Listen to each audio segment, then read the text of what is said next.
the AEW roster. Let's go! Thank you for having me. So what's new? Man. Sorry. Just a little bit. This is going to be excellent. Well, I'd like to begin by welcoming Adam to AEW. And I thought it was a great show tonight. Thank you everybody for being here tonight at AEW Wrestle Dream. It was an amazing event. Thanks to all of you. And I'd like to announce Adam Copeland has officially signed with AEW. Let's go! Congrats on being all elite, and something I'm really excited about, something that I think is going to set this apart, and something that got me even more excited about Adam being here is this is full time. Adam's going to be with us every week. He's going to wrestle. He's a full-time part of the AEW roster. I think it's going to be a long time since anybody's seen Adam Copeland wrestle as much in it, and at the level he's been in AEW. He's already been doing great stuff. He's wrestling at the highest level in recent years, but he's going to be here on a weekly basis, and it's something I'm so excited about because that's great news for us in AEW. Thank you. Thanks for having me. Part of coming here is that I wanted to contribute. I wanted to help, and I just felt like here I'd really be able to do that and have the opportunity to do that. And I look at an entire fresh roster of faces and so many talent that I've never laid hands on before. And that to me, as a person who's driven by challenges, that for me was the biggest thing. Like, I've never been in a ring with Samoa Joe. I've never stood in a ring with Sting before tonight.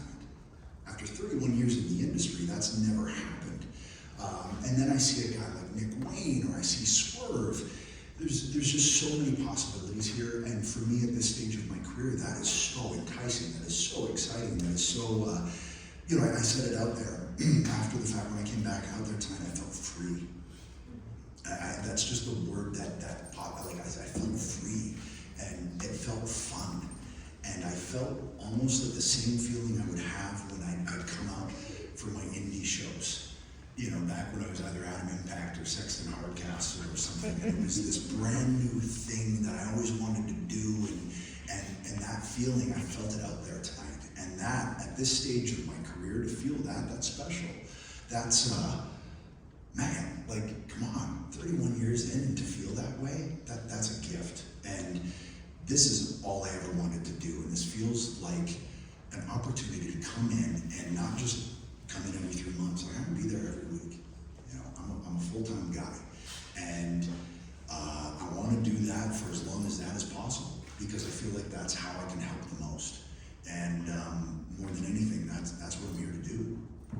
It's great news, and even more great news. We're going to hear from Adam Copeland, the Rated R Superstar, for the first time ever on AEW Dynamite this Wednesday night. Perfect way to begin a new era and to celebrate the 4th anniversary of AEW Dynamite. So I'm really excited to have you this Wednesday in Stockton on Dynamite for the first time ever. Yeah, I'll give the mission statement and kind of explain what happened tonight and what my thought process was there, because there was a lot of different things going on emotionally out there tonight. Hey Keith. Hey, how you doing? Good to see you. It's been a while. Yeah, man, like, if you can't tell, I'm pretty excited, and I feel like a little kid again, and this is the best gig in the world. It really is. I'm a kid from Southern Ontario, and this is all I ever wanted to do. And if you had told me that 98% of what would happen to me throughout my career would happen, I'd say you're crazy. Well, throw this onto the list, and at the top of the list now, because my God, it just, man, I can't tell you how excited, and even just, so I'll tell you a story. Friday, I fly here Friday, right? And I call Darby, and I'm like, hey Darby, you're a Seattle guy, right? So I want to get a muscle car, and do you got any cool sites that we could shoot? So we just went and guerrilla shot Friday night from like 9 to midnight. And I'm hanging out of the back of an SUV, holding the cameraman, while this muscle car is going 50 miles an hour down Gum Alley. Was it Gum Alley? With all the gum? It was just disgusting and awesome at the same time. And I'm just like, I'm hanging out of an SUV, holding the cameraman, and I'm just cackling at 49 years old. Like, this is amazing. What are we doing? This is awesome. And again, back to that word, just free. Sorry. It's great.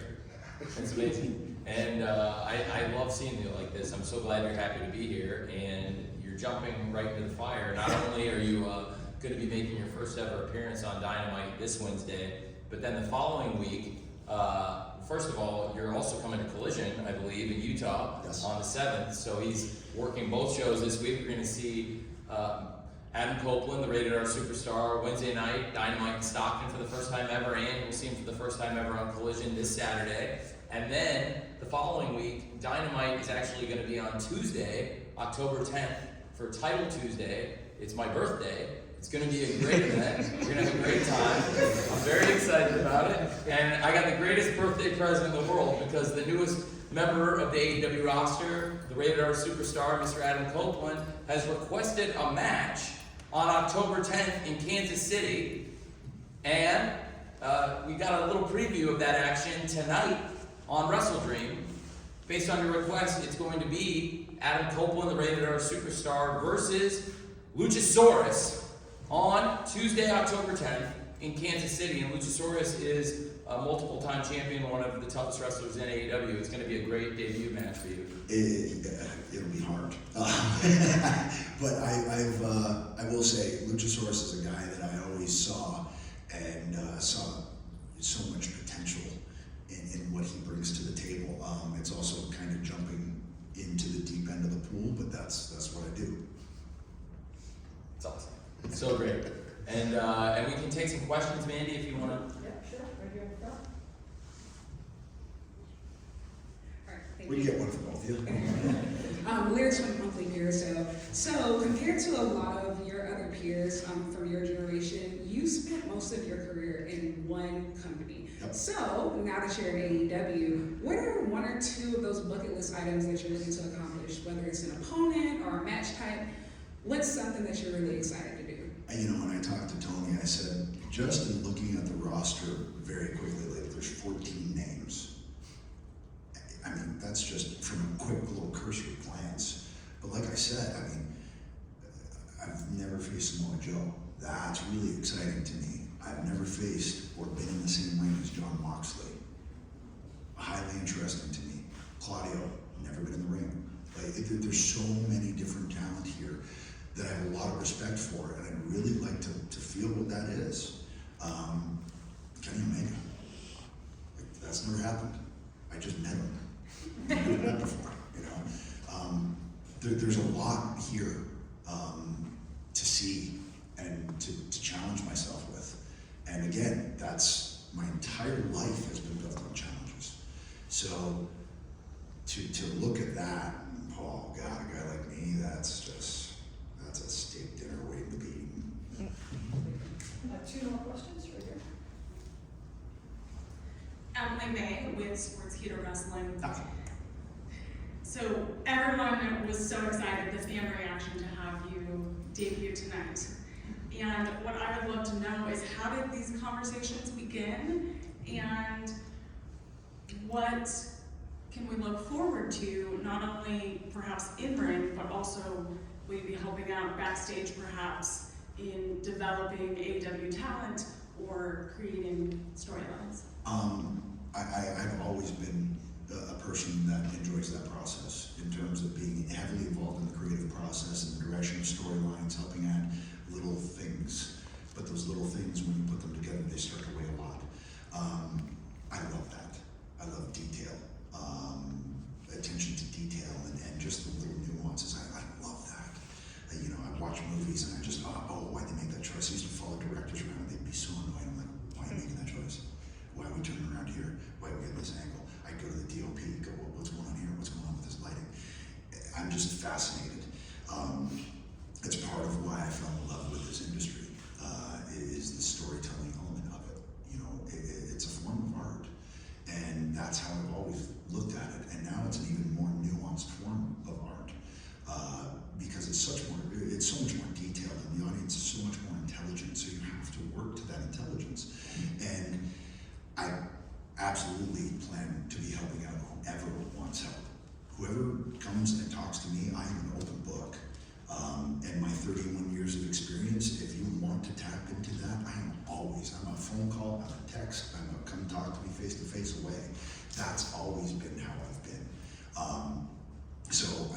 There were guys like, I had a group of 7 people, I had FaceTime with them an hour a day to help them find their voice in promos.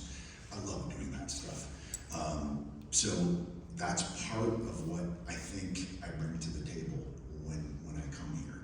And honestly, that was one of the really pivotal things, beside my daughter telling me that I should go be with Uncle Jay and have fun, that I thought I could really try and help here. And in turn, that helps the entire wrestling industry, which is the thing that I just love. Second behind my wife and my kids. Question right here. Yeah, I'm on a roll. Yeah, he's on fire. Hello again. Hello again. Keith Elliott Greenberg with Inside Ropes Magazine. You mentioned that you were here Friday night.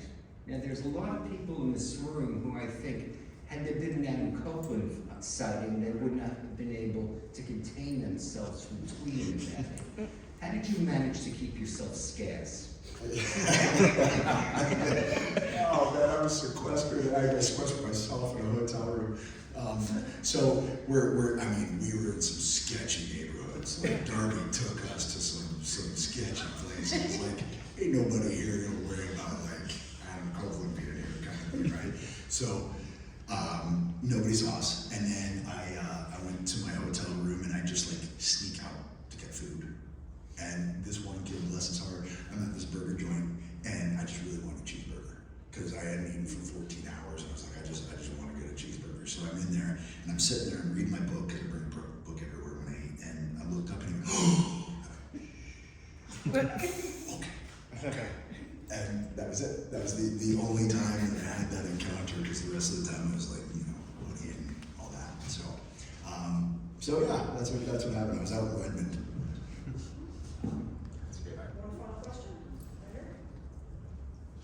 Hi, my name is Amanda from WrestleTalk.com. How are you? Fine, thank you. How are you? Good. You sound excited. I am.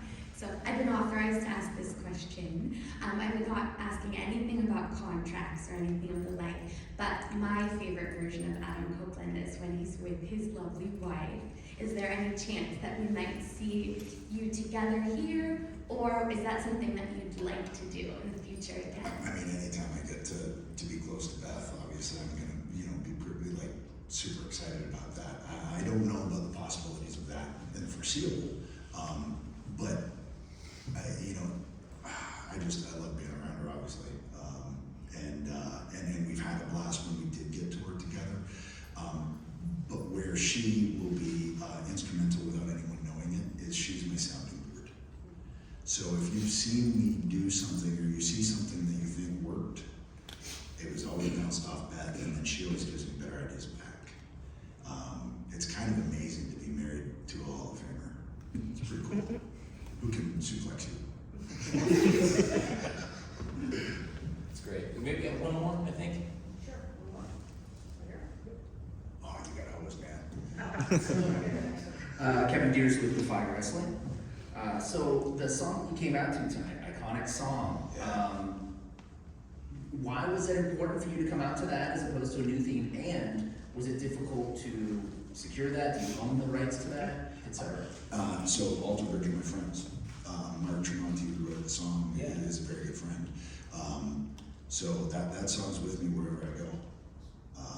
And that was very important to me.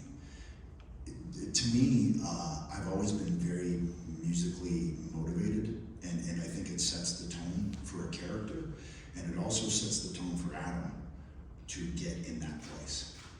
And that music, from the first time I heard it in Mark's house, after I dropped a beer in his foyer, after just meeting him,